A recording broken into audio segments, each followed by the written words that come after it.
Ahí está. Bueno, ya que empezamos a grabar, les doy la bienvenida a todos en una clase más. Muy buenas tardes. Para el encuentro del día de hoy, a mí me pareció interesante.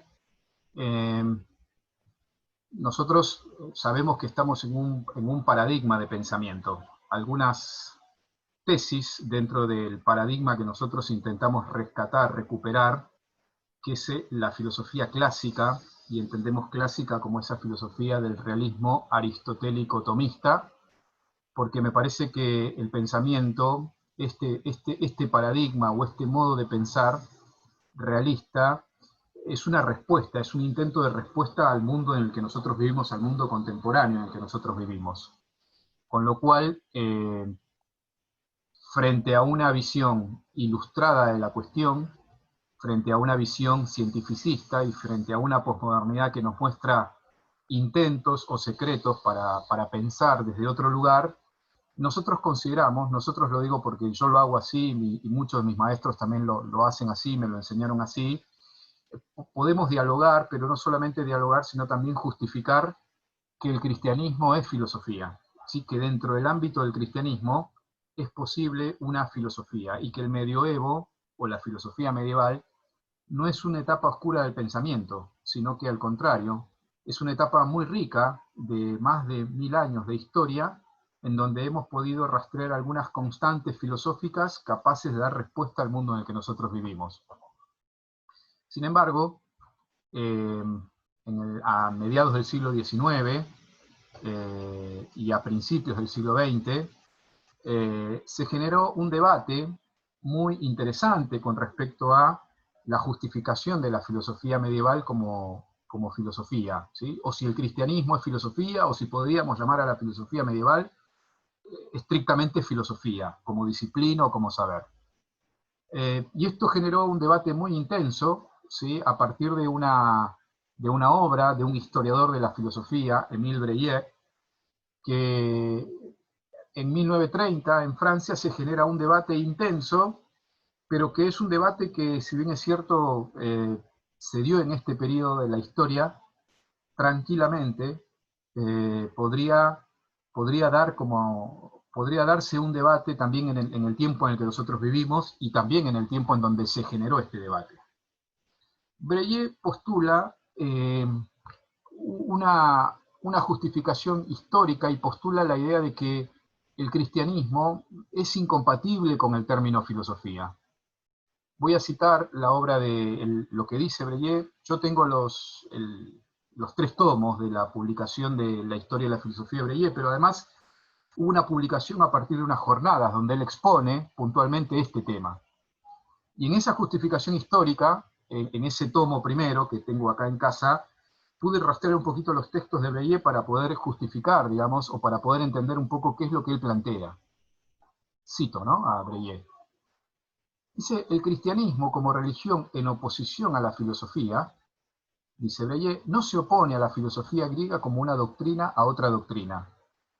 La forma natural y espontánea del cristianismo no es la enseñanza didáctica y por escrito. En las comunidades cristianas de la edad apostólica, compuestas de artesanos y gentes modestas, dominan las preocupaciones de fraternidad, la asistencia mutua en espera de un próximo cambio de cosas. Utilizan únicamente los escritos de circunstancias, epístolas, narraciones de la historia de Jesús o de los apóstoles para afirmar y propagar la fe en el reino de los cielos, más ninguna exposición doctrinal coherente o razonada. Breillet lo que está diciendo es que no es posible que el cristianismo sea concebido como una filosofía, sí como una doctrina más epistolar, más de fraternidad, más de una comunidad siguiendo una religión, pero que no se puede entender esto como una doctrina similar a la doctrina griega, por ejemplo, justificada desde un sistema lógico, digamos, ¿no? Bien, cito esto y lo traigo a colación al tema de hoy porque aparecen algunas constantes a debatir. Si bien es cierto, es un debate histórico, me parece que actualmente podría funcionar como un debate y como una respuesta posible, ¿sí? Y esta respuesta posible se da bajo tres perspectivas que me parecen interesantes conocerlas, porque son constantes dentro de la filosofía, que plantean, por un lado, en la primera constante o el primer debate, sería la postulación de un racionalismo puro. El extremo opuesto sería un fideísmo excesivo, también dogmático, al igual que el racionalismo. Y una tercera alternativa, que es la propuesta o la tesis que nosotros planteamos, que es la de una armonía jerárquica, por así decirlo. Y en esta armonía jerárquica intentamos conciliar estos datos, digamos, ¿no? La fe y la razón pueden estar acompañadas o hermanadas frente a la propuesta de hacer filosofía, de buscar una verdad que trascienda meramente la razón humana. Me salgo un poquito del texto de Breillet y esto es un apunte, un apunte mío, un hilo conductor, no es ningún tipo de publicación ni nada por el estilo, simplemente es mi exposición, apuntes para poder exponer el tema, digamos, ¿no? Quiero hacer mención, en este contexto, ya metiéndome un poquito en la filosofía medieval, al periodo de la gestación de la filosofía cristiana, que es la que nosotros llamamos patrística, y al periodo de la consolidación, por así decirlo, de la filosofía medieval, que sería la escolástica, ¿no? Dentro del marco de la gestación, nosotros tenemos a un eximio representante, que es San Agustín, ¿sí? Voy a citar algunas cuestiones de San Agustín y después voy a ir al problema del debate en estas tres visiones, en estas tres perspectivas, digamos, ¿no? Para San Agustín está claro que Dios habita en el hombre, porque para San Agustín no hay, eh, no hay que demostrar la existencia de un alma racional. Dios está en nosotros, Dios habita en nosotros, ¿sí? Porque el alma del hombre es un alma espiritual, ¿sí? El problema para San Agustín, recordemos que para San Agustín es uno de los autores claves dentro de la patrística y dentro de la historia de la filosofía, porque hay una sincronía y hay una identidad entre su conversión y su pensamiento, ¿sí? Para San Agustín no existe un homo duplex, sino que al contrario, existe lo que nosotros llamamos esa sincronía en donde unidad de hombre que ama y hombre que piensa, es uno solo, digamos, ¿no? Su pensamiento y la madurez del pensamiento de San Agustín es la madurez de su propia conversión. Por eso San Agustín llama mi amor es mi medida. Obviamente que acá tenemos la influencia neoplatónica, ¿sí? En este periodo de gestación de la filosofía medieval, Aristóteles era un desconocido, y después va a haber algunas controversias en la escolástica porque Aristóteles había llegado a este periodo, a la filosofía más del siglo XII, siglo XIII, de manos de los autores árabes, ¿sí? Averroes, ¿sí? Avicebrón, que utilizaban la doctrina aristotélica pero con una mala traducción, por lo tanto eran incompatibles las traducciones de Aristóteles con los ámbitos de fe. Por lo tanto, en este periodo de gestación es interesante ver cómo para San Agustín, ¿sí? El mundo exterior, o sea, el mundo en el que nosotros vivimos, los rastros del mundo exterior son esas razones seminales, germen de actividad de una vida que anima las cosas y que fueron depositadas por Dios en cuanto existe. Las cosas no se confunden con Dios, pero las cosas son vestigios de la divinidad de Dios. Cito, en el momento en que empezamos a vivir en el cuerpo, empezamos a morir y a estar en la muerte. San Agustín, para San Agustín, la única certeza es de que en el momento en que empezamos a vivir, estamos encaminándonos hacia la muerte. Pero esa muerte para San Agustín era un tránsito, ¿sí? Porque en la ciudad de Dios describe que hay dos ciudades, la vida terrena, que sería Babilonia, y la ciudad celeste, que sería Jerusalén. La muerte no era una preocupación para San Agustín, sino que era más bien la preparación o el tránsito hacia una vida más plena, que sería la vida de esta Jerusalén celestial. Cito a Introducción de la Filosofía, o Historia Sencilla de la Filosofía de Gambra, que dice, el alma del hombre es, según San Agustín, sustancia activa de naturaleza espiritual. No preexistió en un mundo anterior, sino que fue creada por Dios, de la nada e infundada a un cuerpo en el que vive como prisión, anhelando siempre su bien, bien que no puede hallar en la posesión de Dios y Señor. Fuimos creados para ti y nuestro corazón está inquieto hasta que descansa en ti. Acá está la influencia platónica o neoplatónica, pero el concepto de creación ex nihilo aparece también como para distanciarte un poquito de la concepción puramente platónica en este sentido. Bien, a mí me pareció interesante comparar en perspectiva con un autor de la modernidad, Pascal, ¿sí? que lo mencionamos en ese punto. Y acá manifiesto algunas cuestiones propias del contexto de la gestación de la filosofía medieval, el decaimiento de la actividad filosófica, el cierre de las escuelas platónicas por parte del emperador Justino, la corriente neoplatónica pierde vitalidad y se produce un predominio de la actividad religiosa, es decir, es verdad lo que dice Breillet, que el cristianismo es una religión, pero que el cristianismo sea una religión no significa que el hombre no pueda encontrar vestigios de verdad en esto que nosotros intentamos, que es conciliar razón y fe. Si bien es cierto, hay un decaimiento, una pérdida de vitalidad, el cierre de las escuelas neoplatónicas, no significa que en este periodo no existan autores muy representativos, como los estoy mencionando, Casiodoro, Isidoro de Sevilla, Boecio, con el concepto de persona. Pero es verdad todo lo que nosotros estamos manifestando en este contexto. El único depositario en este momento del patrimonio cultural era la Iglesia, con los monasterios, y esto es importante porque es el patrimonio de Occidente dentro de este periodo. Y acá es a donde apuntaba el texto. Hice una contextualización de la gestación y planteo las tres posturas que son posibles entender para poder justificar la filosofía cristiana como filosofía medieval y como conciliación razón y fe. La primera es el racionalismo, el fideísmo y la armonía jerárquica. Ustedes seguramente en sus clases de filosofía deben haber estudiado los representantes del racionalismo. Yo lo voy a plantear como postura general. ¿Qué es el racionalismo? Es la primacía de la razón por sobre la fe. Sostiene esta posición, esta postura de que la razón humana es la única capaz de alcanzar la verdad. Es decir, el criterio último de verdad es la razón humana. Todo lo que se da por fe es inferior. Aquí aparecen movimientos inferiores, la religión, el sentimiento, el voluntarismo, algunos lo llaman oscurantismo, algunos lo han llamado opio de los pueblos, algunos lo han llamado escapismo, ¿no? Porque el hombre en la medida en que se aferra a la fe, lo que está haciendo es perder su verdadera responsabilidad en el mundo. Voy a citar, por ejemplo, a Sartre cuando explica su ateísmo y su desvinculación, y en ese humanismo que intenta ser terreno y que el hombre asume con libertad. En esta posición no es posible alcanzar una colaboración para una verdad, ¿sí? Porque la fe está completamente desmembrada del conocimiento de la verdad. Puse un asterisco, me voy a ir un poquito más abajo para desarrollar un poquito más el racionalismo. ¿Qué es la razón y qué es la fe?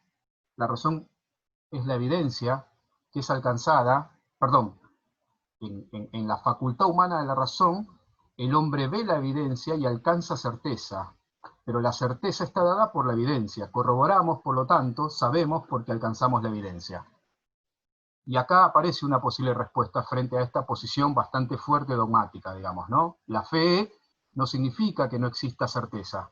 Hay certeza, pero lo que no tenemos es la evidencia. El hombre puede razonar posteriormente en lo que significa la certeza, pero está claro, en buscar evidencias, pero está claro que hay una certeza. ¿La certeza dónde está? No en el dato evidente, porque no hay evidencia por la razón humana, pero sí en quien nos comunica esa verdad. Y esto es una facultad humana que es compatible con el ámbito de la vida racional. O sea, que yo creo en lo que ustedes me están diciendo ahora no significa de que yo necesite una comprobación, porque la fe es una facultad humana muy natural, y no significa de que porque yo crea sea irracional.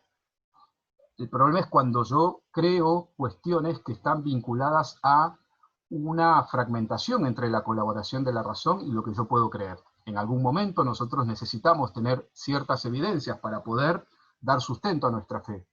Pero que cuando yo pregunto a alguien, mire, profesor, yo estuve en Caleta, Olivia, porque estoy descansando en un hotel porque soy paramédico, yo no le pido comprobación de que está en Caleta, Olivia, no le pido la foto para corroborar, creo que me está diciendo la verdad y no es irracional lo que estoy pensando. Por lo tanto, que yo crea no significa que no tenga certeza, lo que no tengo es una evidencia inmediata de las cosas. Y aquí ustedes van encontrando una posible respuesta.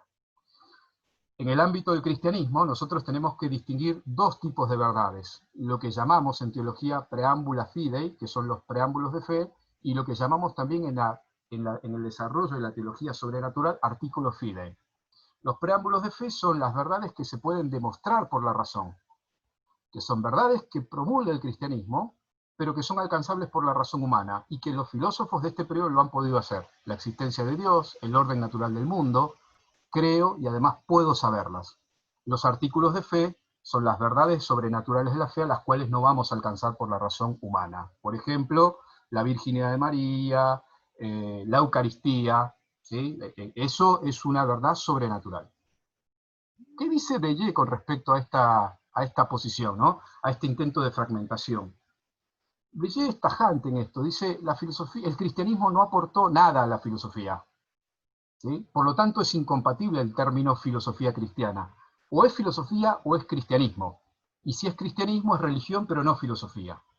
Durante el cristianismo no aportó nada. Cristo llamó a seguirlos, pero no enseñó filosofía. Los primeros cristianos no se organizaron como una escuela, sino como fieles para compartir la vida. Bien. Breillet descata dos personajes dentro de la historia de la filosofía, dos importantes exponentes de este periodo. Uno es San Agustín y otro es Santo Tomás. Y los rescata hasta cierto punto, porque él es tajante en las conclusiones. Primero San Agustín, pero él habla de un San Agustín que en la juventud era un San Agustín que conciliaba con las ideas del platonismo, del neoplatonismo, pero ya en la madurez, cuando San Agustín se convierte, opta por el cristianismo. Por lo tanto, finalmente, está claro que este intento que hace San Agustín, el Agustín de la juventud, no es el mismo que el de la madurez. Y después a Santo Tomás, porque para Santo Tomás había más sintonía con el pensamiento aristotélico. Para Tomás de Aquino, Aristóteles era una autoridad en filosofía. Sin embargo, finalmente, cuando hay que debatir entre la distinción entre filosofía y teología, Santo Tomás de Aquino opta por la jerarquía del dato del Dios cristiano. Por lo tanto, finalmente, ese dato se vuelve como arbitrario, digamos, ¿no? Concluye Breillet, al orden racional del helenismo lo llama este periodo en donde podemos rescatar vestigios de la filosofía griega, se opone la arbitrariedad de una voluntad todopoderosa que se inserta en el tejido de las cosas. El cristianismo no puede aportar nada. Dios no debe intervenir en la cosmovisión del mundo. Dentro de la filosofía pagana o dentro del helenismo se rescatan algunas virtudes del sabio. La virtud del sabio es interpretar el mundo y tratar de cumplir ese fatum o ese destino inexorable que habían puesto los dioses. Pensemos en el platonismo, en la filosofía de Plotino, en el estoicismo o en el epicureísmo, digamos, ¿no? Bien, esta sería la primera posición, ¿no? La fe no colabora, no hay compatibilidad, y ahí lo tienen ustedes a Breillet con los textos y los tres tomos. La segunda posición, que es también dogmática y extrema, a mi modo de entender, es el fideísmo. Voy a decir alguna cuestión así muy general sobre esto para pasar rápidamente a la armonía jerárquica, y si no llegamos a la armonía jerárquica, el viernes que viene continuaremos para dar como una definición más clara frente a esta posición. La segunda postura es el fideísmo. Ahí tienen algún representante: Lutero, solo fides, solo gratia, solo la fe, solo la gracia. Credo ud absurdum, digamos, creo porque es absurdo, ¿sí? El fideísmo es un postulado que también rechaza cualquier colaboración por parte de la razón, porque que la razón intervenga en el dato de fe es como cosificar la idea de Dios.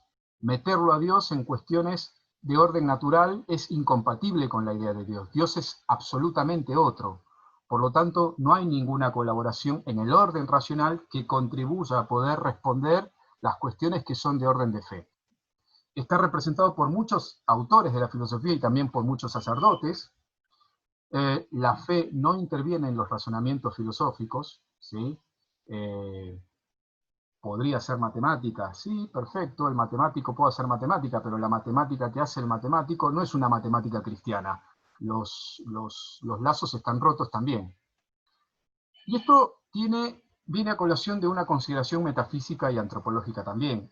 Esto implica que hay un pesimismo antropológico. Para Lutero, por ejemplo, la naturaleza es una naturaleza destruida después del pecado original. Naturam deleta, non naturam vulnerata. ¿Sí? La naturaleza no ha sido dañada por el pecado original, sino que la naturaleza está completamente destruida. Por lo tanto, de la naturaleza humana no se puede esperar nada. Solo me agarro o solo me aferro a la fe en Dios que es capaz de salvarme. Y ahí encontré un poema de un poeta francés que manifiesta este pesimismo antropológico que es la naturaleza completamente destruida. ¿Alguno lo quiere leer, por favor? Donde estoy marcando.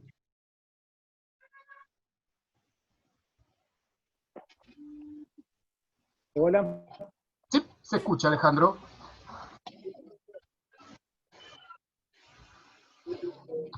Pedí un colaborador para la lectura. Soy, dice, el hijo del hombre y de la mujer, según me han dicho.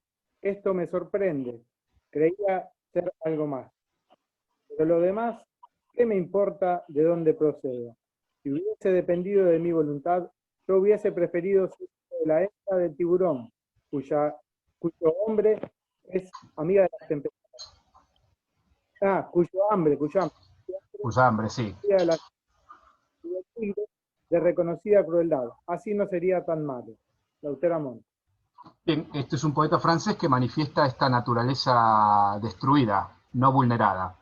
Digamos, el hombre no puede hacer ningún mérito por su propia cuenta, por su propia voluntad, que implique una modificación en su naturaleza, sino que casi nada se puede esperar de él. Como dice el poema, prefiero ser el hijo del tiburón, de las tempestades, porque inclusive del tigre de reconocida crueldad, así no sería tan malo. Esta manifestación propia de una naturaleza de la cual no es posible ningún tipo de modificación, de algún modo también es una enseñanza que muchas veces el fideísmo radical, dogmático, recalcitrante, muchas veces es también rechazado en muchos ámbitos de la misma comunidad cristiana también, ¿no? Bien, he puesto las dos posiciones extremas. El, el racionalismo y el fideísmo como posiciones extremas que intentan conciliar y Breillet da razones históricas para este contexto. En el medio de todo esto nosotros intentamos plasmar algunos autores que dialoguen con el ámbito de la cultura contemporánea, y cuando rescatamos a estos autores de la filosofía clásica dentro del marco de una universidad católica, entendemos que la posición de armonía jerárquica es una posición también conciliadora, digamos, ¿no? Y acá rescato un poco aquello de Agustín que dice creo para entender y entiendo para creer. Si bien es cierto, el dato de fe es una primera facultad humana en donde nosotros damos credibilidad a la autoridad de la otra persona y no tanto a la evidencia, y esto no implica una no certeza, lo que estamos haciendo es que en algún momento el hombre va buscando razones para poder creer más. Y que muchas veces en este ámbito de la facultad, cuando uno deja de creer porque la otra persona, ¿sí?, en algún punto no ha dado razones para creer. Y esto implica la fractura también entre la razón y la fe. La armonía jerárquica es este ojo del hombre que se posiciona frente a la realidad. Y lo que podríamos utilizar acá es una relación entre las distinciones entre la filosofía y las ciencias particulares, que esto es algo del trabajo de la introducción a la filosofía, pero voy a manifestar una cuestión general, dejo esta última parte para una segunda clase, simplemente para esperar algún tipo de preguntas con respecto a esto. Lo primero que tengo que decir, más o menos ya expliqué en la primera parte, esto de que yo no busco la evidencia en todo lo que me manifiestan. Y que yo crea que es una facultad completamente humana, implicaría que no necesariamente tiene que ser irracional. Por otro lado, el ojo del hombre ve este primer plano, que es el primer plano donde nos encontramos, que son las evidencias claras. Sin embargo, sería muy soberbio por parte del hombre pretender de que uno puede ver clara toda la realidad, porque una cosa es la realidad que estoy viendo delante mío, otra cosa es que yo entienda toda la realidad. Para Tomás de Aquino, la metodología que utiliza, y esto es lo que voy a hablar después, la clase que viene, es una metodología en donde Dios no es evidente por sí mismo, distinto a San Agustín. Dios no es de evidencia inmediata, y aunque Santo Tomás no buscaba razones para creer porque no las necesitaba, está claro que él utiliza un camino para demostrar de que Dios es, la demostración de la existencia de Dios es completamente racional. Y utiliza el camino, Dios es el punto de llegada, no el punto de partida de la credibilidad. Y si no, fíjense en la quinta vía de Santo Tomás de Aquino, que es la vía del orden del universo, un orden que escapa al control de la naturaleza humana. Y ese orden es un orden misterioso, que está puesto en la naturaleza y que representa un orden sabio que escapa a la naturaleza humana. Por lo tanto, pretender que la razón humana puede alcanzar una única verdad me parece una soberbia. Y por otro lado, me parece que también es colaborativo el trabajo de la razón para una verdad más trascendente, una verdad en donde el plano verde, que ustedes están viendo en este punto, es un plano de una zona de claro oscuro, una zona misteriosa. Vamos. Somos, pero no somos el ser. Tenemos parte del ser participado, pero no somos el ser. Vemos la realidad, pero vemos nuestra realidad y no la totalidad de la realidad. La naturaleza humana puede encontrar vestigios de orden en el mundo, pero ese orden en el mundo es un orden que está independientemente del ojo humano, sino que está puesto por una actividad inteligente, y esa actividad para el cristiano es el Dios creador, que es compatible con esta idea en dos tipos de verdades, las verdades de los preámbulos de fe y los artículos de fe, que son claramente distintos para la teología sobrenatural, en donde nosotros no cruzamos las disciplinas, sino que al contrario, podemos utilizarlas de manera colaborativa. Y además es un punto interesante para poder pensar el diálogo entre la filosofía y las ciencias particulares, que de eso me voy a ocupar la clase que viene. Y voy a abrir los micrófonos para que ustedes, o para que escriban en el chat las consultas que tengan. Pero el último punto que me quería trabajar con mayor detenimiento sería qué respondemos a estas cuestiones de Breyer, que algunas ya las he manifestado en este último tramo.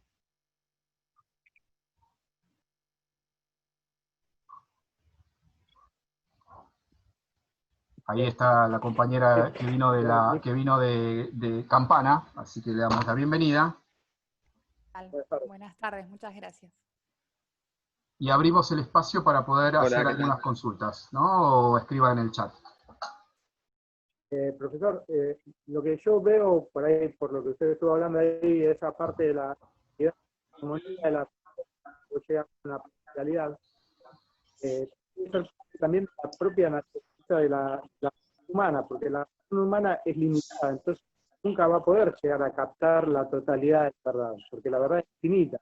Y es como que querer meter algo más grande en algo más chico, imposible llegar a captar. Uno puede captar parcialmente esa verdad en algunas cuestiones, pero no totalmente la podría llegar a apreciar. Muy bien, muchas gracias, Alejandro. Sí, me hace recordar mucho a esta constante protagórica, digamos, ¿no? Que es un poco relativa, ¿no? El hombre es la medida de todas las cosas. Esta imagen de Protágoras es una constante en la antigüedad, surgió como problemática en el mundo medieval, en la filosofía cristiana, y es una problemática actual, digamos, ¿no? El hombre es la medida de todas las cosas, es la pretensión de un racionalismo dogmático de pensar de que el hombre tiene la respuesta a una realidad que escapa a sí mismo, pero además una realidad que se presenta ordenada y que presenta constantes de racionalidad, ¿no? No sé, yo me pregunto, yo mañana me voy a despertar, hoy me voy a acostar, mañana me despierto, y por alguna razón externa a mí, el orden del mundo y de las cosas se sigue presentando de una manera ordenada, y eso escapa al control mío. Pero es verdad lo que vos decís. Y por eso también las cuestiones de fe son superan más allá de la razón, digamos. Uno puede utilizar la razón para entender parcialmente, pero no totalmente va a poder nunca llegar a entender todo. Muy bien, exacto, muy bien. Yo creo que el trabajo colaborativo es un poco la tesis, ¿no? La que intentamos desentramar y la que intentamos también defender y postular. Pero un trabajo colaborativo marcando las distinciones, a eso apuntaba la clase siguiente, ¿no? Las distinciones en que los ámbitos no se pueden mezclar. Yo cuando hago filosofía no puedo meter a Dios en mis razonamientos, ¿sí? Pero sí tengo que entender de que hay un lugar que es una zona misteriosa, en donde necesito, de alguna manera, para avanzar, seguramente el aporte de la teología. Básicamente, Esos son los ámbitos, esos son los ámbitos. Cuando uno hace filosofía, tiene que saber distinguir que estamos en una disciplina de ordenamiento racional. Lo que no puedo pretender es que esa disciplina sea total o abarcadora y que mezcle los ámbitos. ¿Sí? Sí, es un poco lo que habíamos hablado del espíritu filosófico, ¿no? Que Sí. se abre a lo desconocido, se abre a la pregunta, más que respuestas, siempre indaga y trata de descubrir lo que se le escapa al hombre, ¿no? Que si tuviéramos las respuestas a todo, no filosofaríamos, no nos haríamos preguntas. Es como claro, porque el surgimiento de la pregunta filosófica es encontrar un orden y a partir de eso preguntarnos. Sí. Lo que plantea usted recién no es lo que plantea San Agustín, que la razón, digamos, es como si se fuera escuchando una en otra para ir superándose cada vez más y llegar más a la verdad, digamos, básicamente. Cuando uno paso de razón, fe. Bien, ahí se me escuchó un poquito entrecortado, pero es el intento de diálogo, ¿no? Lo que vamos a hacer ahora, en la clase siguiente, que espero sea el viernes que viene, eso dependerá un poco también de la flexibilidad que puedan tener ustedes para que puedan participar la mayor cantidad de gente. No somos mucho más, pero nos están faltando 3 o 4 en clase.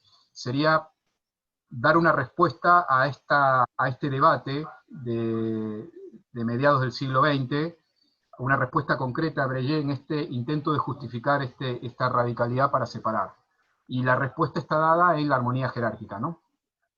Yo te quería hacer un comentario más que una consulta. Sí. Que justo cuando llegué a la reunión estabas hablando de lo que era el racionalismo, el fideísmo, y dentro del fideísmo mencionaste a Lutero. Sí. Pero también, digamos, Lutero trabajó con lo que es la teoría de la doble verdad, que en realidad no desecha completamente esa armonía de la que vos hablás a lo último, que dice que lo que puede ser verdad en teología, o sea, que puede ser cierta, y lo que es verdad en filosofía también puede ser cierta. Entonces es como también es un pensamiento que no sé si tiende a equilibrar, pero sí a no descartar uno o a otro. Sí, depende de qué tipo de verdad estemos hablando, pero el problema de este periodo es el problema de la doble verdad. Justamente el debate es el problema de la doble verdad. Una verdad para la ciencia, una verdad para la fe. Exacto. Y me parece que cuando nosotros radicalizamos las posiciones, ahí nos encontramos con un problema. Pero bueno, el intento de la armonía jerárquica es tratar de responder a esta cuestión de la doble verdad, y además, ¿qué tipo de verdad? ¿Qué tipo de verdad? Y seguramente a eso apunta el comentario. Bueno, esta clase está grabada, ¿sí? Para los que se sumaron después, denme un tiempito para procesarlo y después subirla al aula, ¿sí? Y a los que no estén en el aula se las voy a mandar por mail. Bueno, buen fin de semana para todos. Gracias por la presencia. Bueno, muchas gracias. Igualmente. Gracias. Saludos. Chao, chicos. Saludos, Chao, saludos. Nos vemos. Adiós, saludos a todos. Por fin, saludos. Chao.